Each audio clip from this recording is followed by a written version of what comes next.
Pode ser, meus irmãos. Aqui é o Diácono Mateus, da Assembleia de Deus do Ministério Sopro Divino. Hoje nós vamos falar um pouco mais da Palavra de Deus com a revista da EBD, né, dos jovens do quarto trimestre de 2023.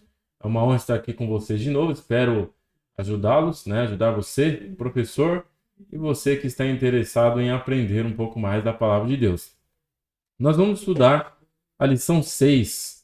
Nós estamos falando sobre fé, tá?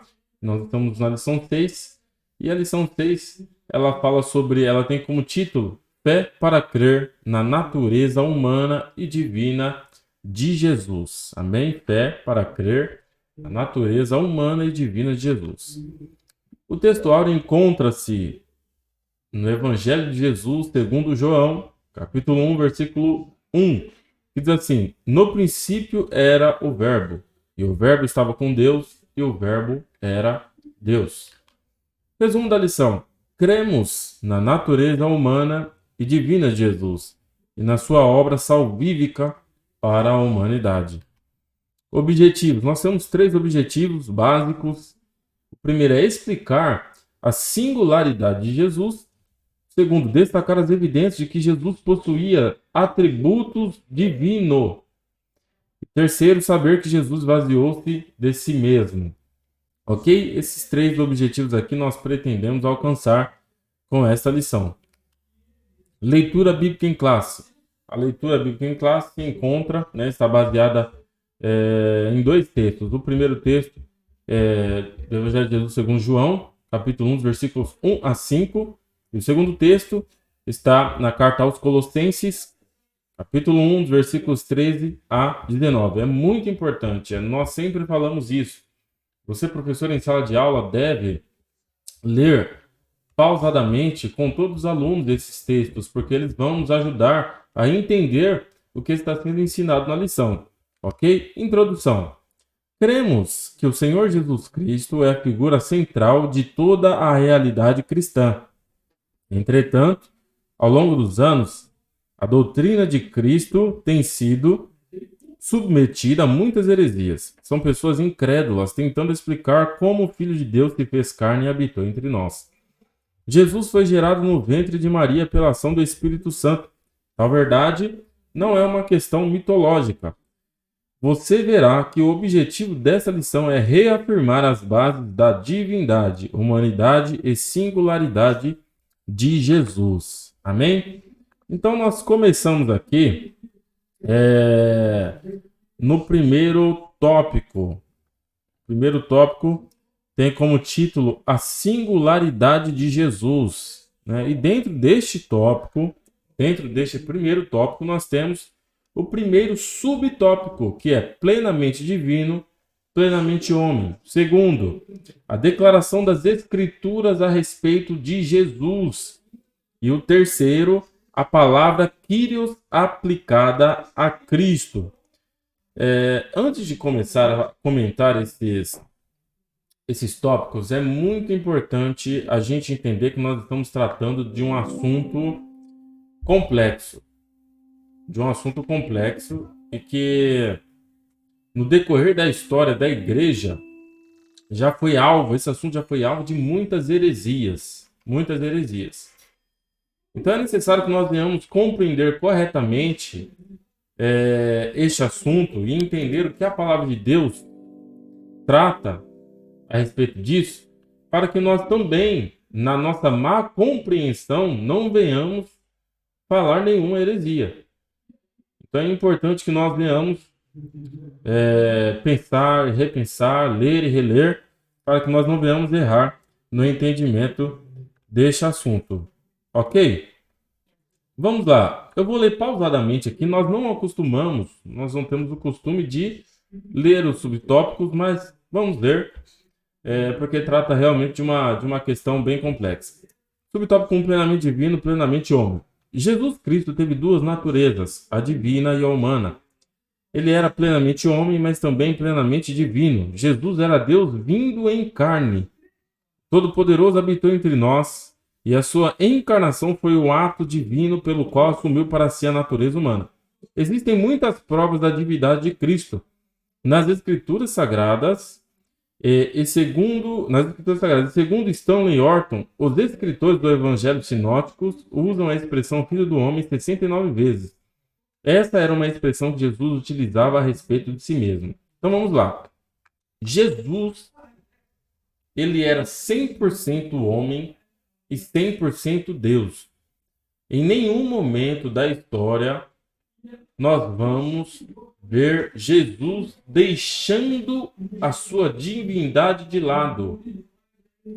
Deixando a sua divindade de lado, ou deixando de ser Deus. Mas ao mesmo tempo que ele é Deus, ele também é humano. Ele tomou posse da sua humanidade. Tomou posse da humanidade.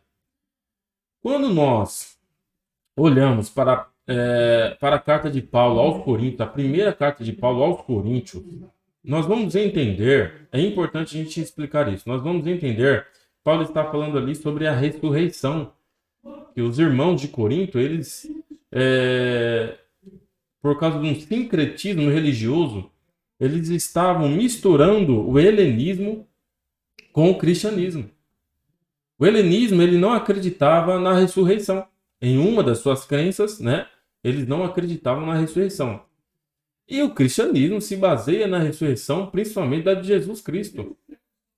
Então eles estavam com esse sincretismo teológico, vamos assim dizer, eles estavam passando a crer que não havia ressurreição dos mortos. Então, Paulo escreve todo aquele capítulo 15 para que os irmãos voltassem ao verdadeiro evangelho que ele havia pregado no começo. E ele fala, olha, se não há ressurreição dos mortos, então a nossa fé é vã. Então Jesus Cristo não ressuscitou.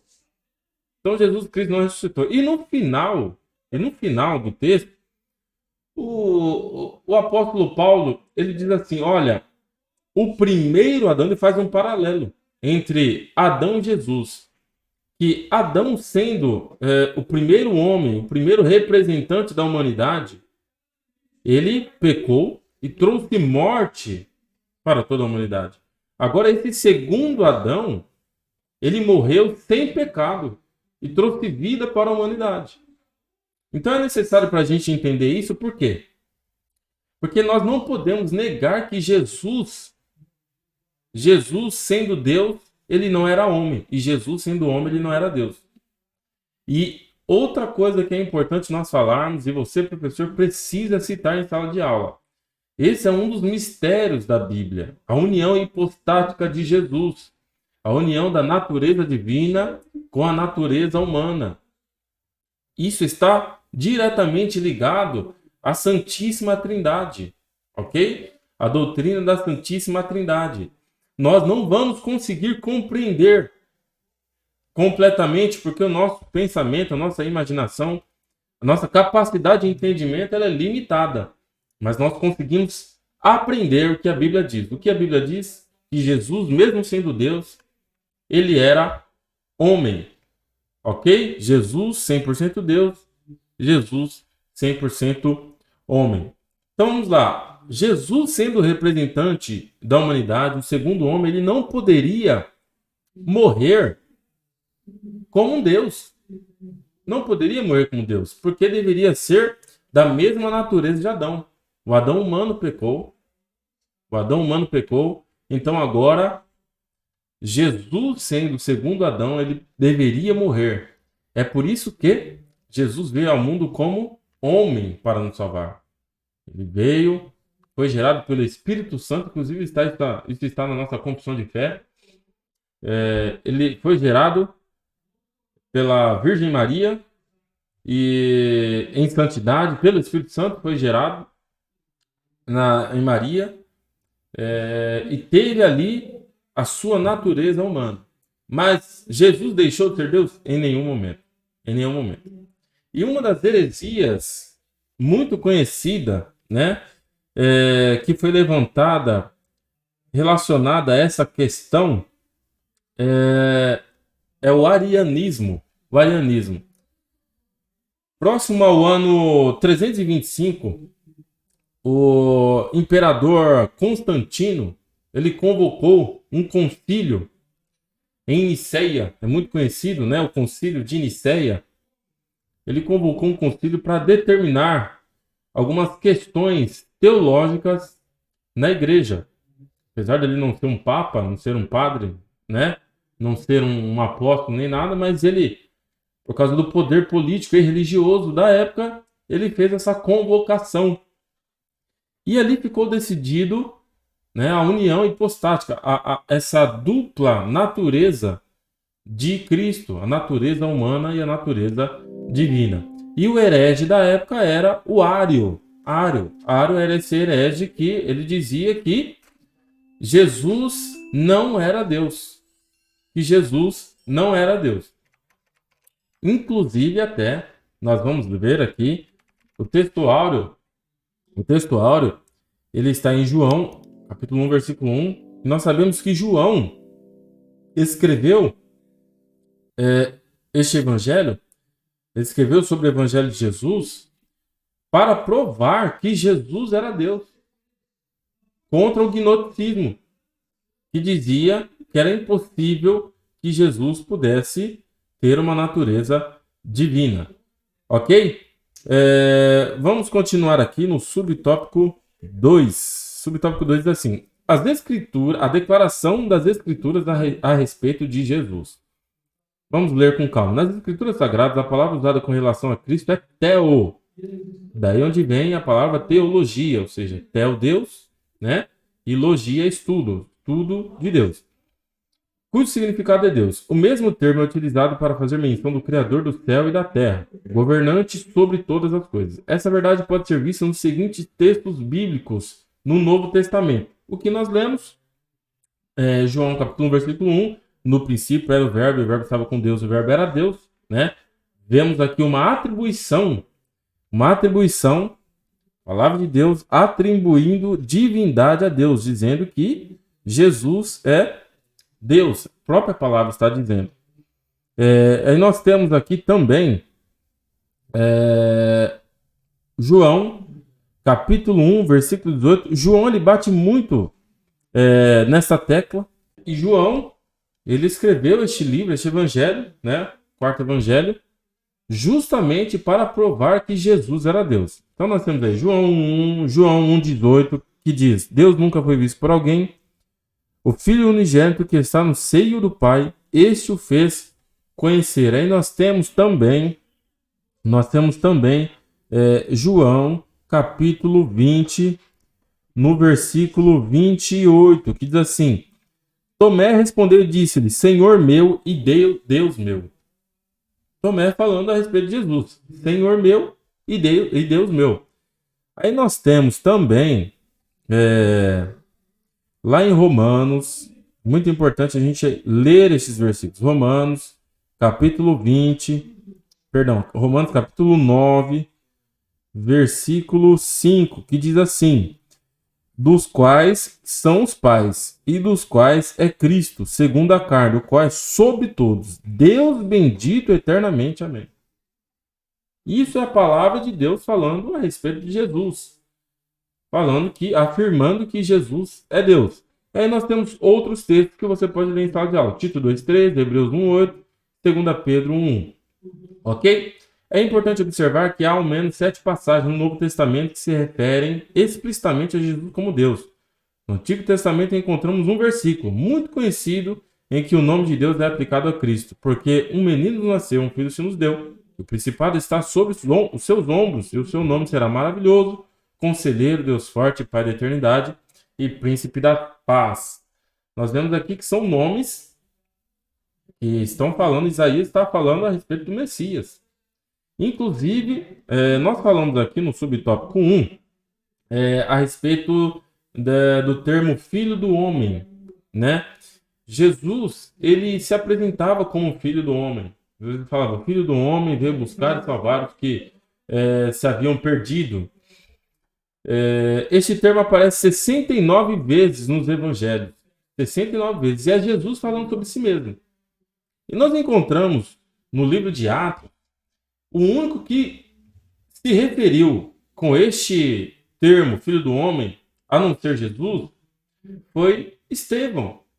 Quando Estevão estava sendo apedrejado, o que ele viu? Os céus abertos, viu o céu aberto e viu o Pai e o Filho do Homem. Ele também viu o Filho do Homem assentado à destra de Deus. A palavra Kyrios aplicada a Cristo. Algumas vezes no Novo Testamento, a palavra Senhor, que do grego é Kyrios, é usada como uma referência a um superior.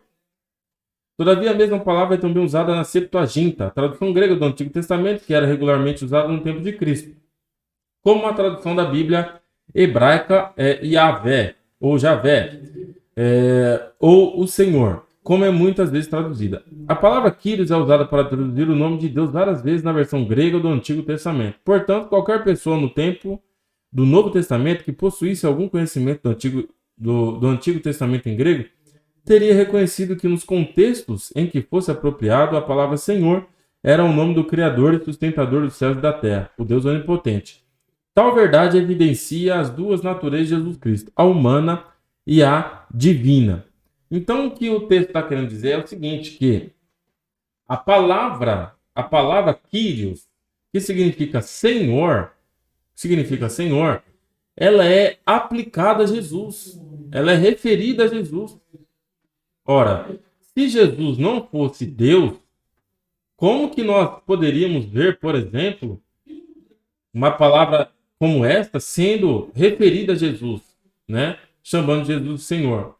Deus não divide sua glória com ninguém. Então nós vemos aqui uma verdade. Qual é a verdade? Jesus era Deus. E aí nós não podemos, de maneira alguma, deixar de citar aqui a Santíssima Trindade. Pai, o Filho e o Espírito Santo. Qual que é o conceito de Santíssima Trindade? O conceito de Santíssima Trindade é 3 em 1, a triunidade santa. O Pai não é o Filho, o Filho não é o Espírito não é o Pai e nem o Filho. Mas 3 são 1. Isso nem cabe, né? Inclusive na nossa língua portuguesa. Porque eu não posso falar que 3 é 1. Né? Nem na matemática, 3 não é 1, nem na língua portuguesa, não dá certo. Mas o conceito bíblico nos ensina isso. Isso é um mistério. Como pode ser isso? É um mistério. É um mistério, mas é uma doutrina da palavra do Senhor. E da mesma forma, como é que pode Deus ser 100% homem e 100% Deus? Isso é um mistério, mas é a doutrina bíblica que nos ensina isso. Tópico 2. Evidências de que Jesus possuía atributos divinos. Vamos lá? Subtópico 1. Onipotência, eternidade e onisciência. Nós precisamos mencionar que Deus tem 2 tipos de atributos. Atributos comunicáveis e incomunicáveis. Certo? Quais são os atributos incomunicáveis? Aqueles que só Deus tem. Que aí seria onipotência, onisciência, onipresença, eternidade, né? Nós temos aí também a transcendência, imanência, imutabilidade. São atributos que só Deus tem. E os atributos comunicáveis de Deus? Aí nós temos aqueles que estão descritos em Gálatas capítulo 5, né? Que é amor, paz, são os atributos morais que Deus transmitiu ao ser humano. Então vamos lá. Subtópico 1, onipotência, eternidade e onisciência. Esses atributos são vistos em Jesus. Pela palavra de Deus, nós observamos que esses atributos, eles são vistos na vida de Jesus. Em Mateus 8, 26 e 27, nós vemos que Jesus ele acalmou a tempestade. Em Mateus 14, 19, ele alimentou a multidão, fez a multiplicação dos 5 pães e 2 peixes. Nós temos também em João 2, 1 ao 11, né, que Jesus transformou água em vinho, o primeiro milagre de Jesus. Ou seja, isto tudo demonstra o poder de Deus sobre os elementos naturais. Ou seja, poderes que só Deus tem e são vistos na vida de Jesus. Ora, se Jesus fez esses milagres, se foi vista na vida de Jesus onipotência, eternidade, onisciência, logo Jesus é Deus. Também em João capítulo 8, versículo 58, diz assim: em verdade vos digo que antes que Abraão existisse, eu sou.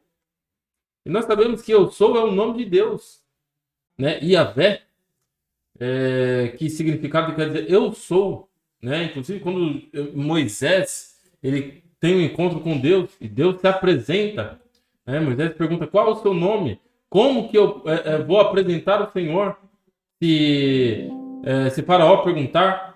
Aí Deus fala: eu sou, fala que eu sou te enviou. E quando Jesus dá essa declaração, ele fala assim: olha, eu sou, antes de Abraão eu sou. Ou seja, ele está falando que é Deus. E também quando declarou: eu sou o Alfa e o Ômega, em Apocalipse 22, 13. Então não há dúvidas de que a palavra do Senhor ensina que Jesus é Deus. Por mais que existam heresias dizendo que Jesus não é Deus, inclusive até tem uma famosa igreja, né, que compõe muitos hinos ou compuseram no passado algumas músicas, né? Eles acreditam que Jesus não é Deus. Há algumas seitas que creem que Jesus é a primeira e melhor criação de Deus, criação do Pai. Mas nós aprendemos pela palavra de Deus que Jesus é Deus. Pai, o Filho e o Espírito Santo é Deus. E Jesus, mesmo se tornando homem, mesmo vindo ao mundo como homem, sendo humano, ele não deixou de ser Deus em nenhum momento. Ok? Subtópico 2. A soberania de Jesus. Sua soberania é vista no fato de que ele tinha poder para perdoar pecados. Teve um fato, né, esse que ocorreu em Marcos capítulo 2, versículos 5 e 7, que ele dá perdão de pecados, né? E os escribas, os fariseus, eles ficam espantados, nossa, mas quem é esse para perdoar pecados, né? E Jesus pode nos limpar, perdoar mediante seu sangue. Lá em 1 João capítulo 1, versículo 7 diz: se andarmos na luz, como na luz Jesus está, temos comunhão uns com os outros. E o sangue de Jesus Cristo, seu Filho, nos purifica de todo pecado. Então nós percebemos que Jesus ele tem poder para perdoar pecados. Para perdoar pecado, e ainda mais. Neste subtópico 2, nós aprendemos que no Antigo Testamento, os profetas falavam assim: assim diz o Senhor. Assim diz o Senhor. Mas quando Jesus vem, ele fala: eis que eu vos digo, ou eu porém vos digo. Ou seja, ele falava dele mesmo, né? Ele falava dele mesmo, porque ele era Deus, ele é Deus. Louvado seja o Senhor. Subtópico 3, digno de adoração. Vamos lá. Se Jesus não fosse Deus, assim como diz algumas heresias, como ele poderia ser adorado? Como ele poderia ser adorado? E nós precisamos vir aqui em Apocalipse. Você, professor, pode encontrar todos esses versículos aqui na revista. Apocalipse, capítulo 19. Apocalipse, capítulo 19, versículo 10, que diz assim: eu lancei-me aos seus pés para o adorar. Isso é João. Mas ele disse-me: olha, não faças tal.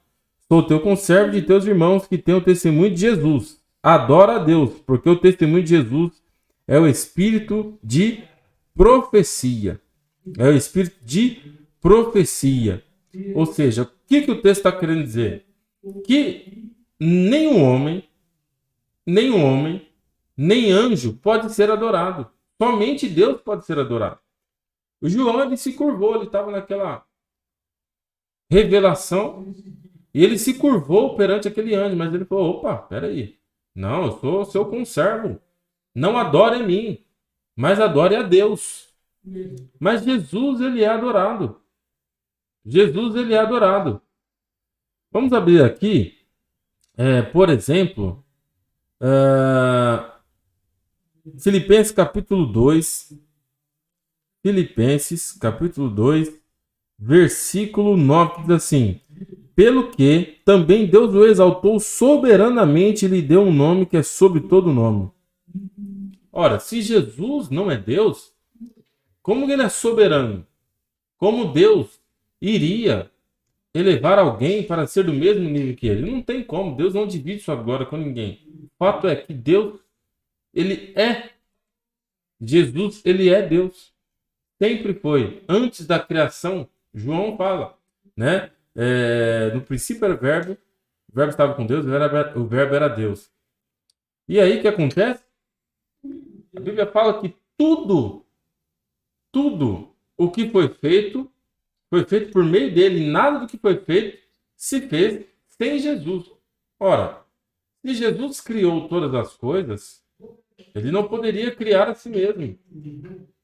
Se ele é o Criador e nada do que foi feito sem ele, então não tem como alguma coisa não ter sido criada por ele. E nós vemos que Gênesis capítulo 1 fala o quê? No princípio criou Deus os céus e a terra. Tópico 3. Aqui começa a complicar um pouco mais, mas vamos lá, vai dar tudo certo. Tópico 3. Jesus esvaziou-se de si mesmo. Subtópico 1, Jesus se esvaziou da sua glória. Subtópico 2, o que realmente diz Filipenses 2, versículos 7 e 8. Subtópico 3, o alicerce da fé cristã. Vamos entender aqui, no subtópico 1, Jesus se esvaziou de sua glória? É uma pergunta. Escrevendo aos Filipenses, apóstolo Paulo afirma que Jesus tomou a forma de servo, tornando-se semelhante aos homens. Versículo 7, a palavra reenosen, aniquilou-se, se destaca. Vamos lá. Quando Paulo fala em Filipenses capítulo 2, versículos 5 e 6, que ele aniquilou-se, né? Versículo 6, 7, 8, todos os versículos, que ele aniquilou-se, tomando a forma de homem, não quer dizer que ele deixou de ser Deus, mas ele tomou a forma de homem. Era necessário tomar a forma de homem, porque nem o homem estava apto a morrer pelo pecado da humanidade. Por quê? Porque todos pecaram e destituídos estão da glória de Deus. Então era necessário que Jesus viesse, né? Porque ele era foi o único capaz de abrir os 7 selos. Então era necessário que Jesus viesse em carne, para que em carne ele pudesse viver em santidade. Se Jesus morresse, se Jesus pecasse, ele morreria pelo pecado dele, assim como nós. Nós pecamos e, pelo menos, deveríamos morrer pelo nosso pecado. Mas como Jesus viveu sem pecado, ele tomou uma forma humana e viveu sem pecado, ele morreu pelo pecado de outro, que somos nós. É por isso que quando nós cremos no nome de Jesus, nós recebemos a salvação. Nós somos livres da morte e recebemos a vida eterna. E isso é maravilhoso. Então, o termo esvaziou de sua glória não quer dizer que ele deixou de ser Deus, mas quer dizer que ele veio ao mundo e tomou forma humana para que pudesse oferecer um sacrifício pelas nossas vidas. Ok? E aí, no subtópico 2, versículo 7 e 8, ele explica exatamente isso aqui.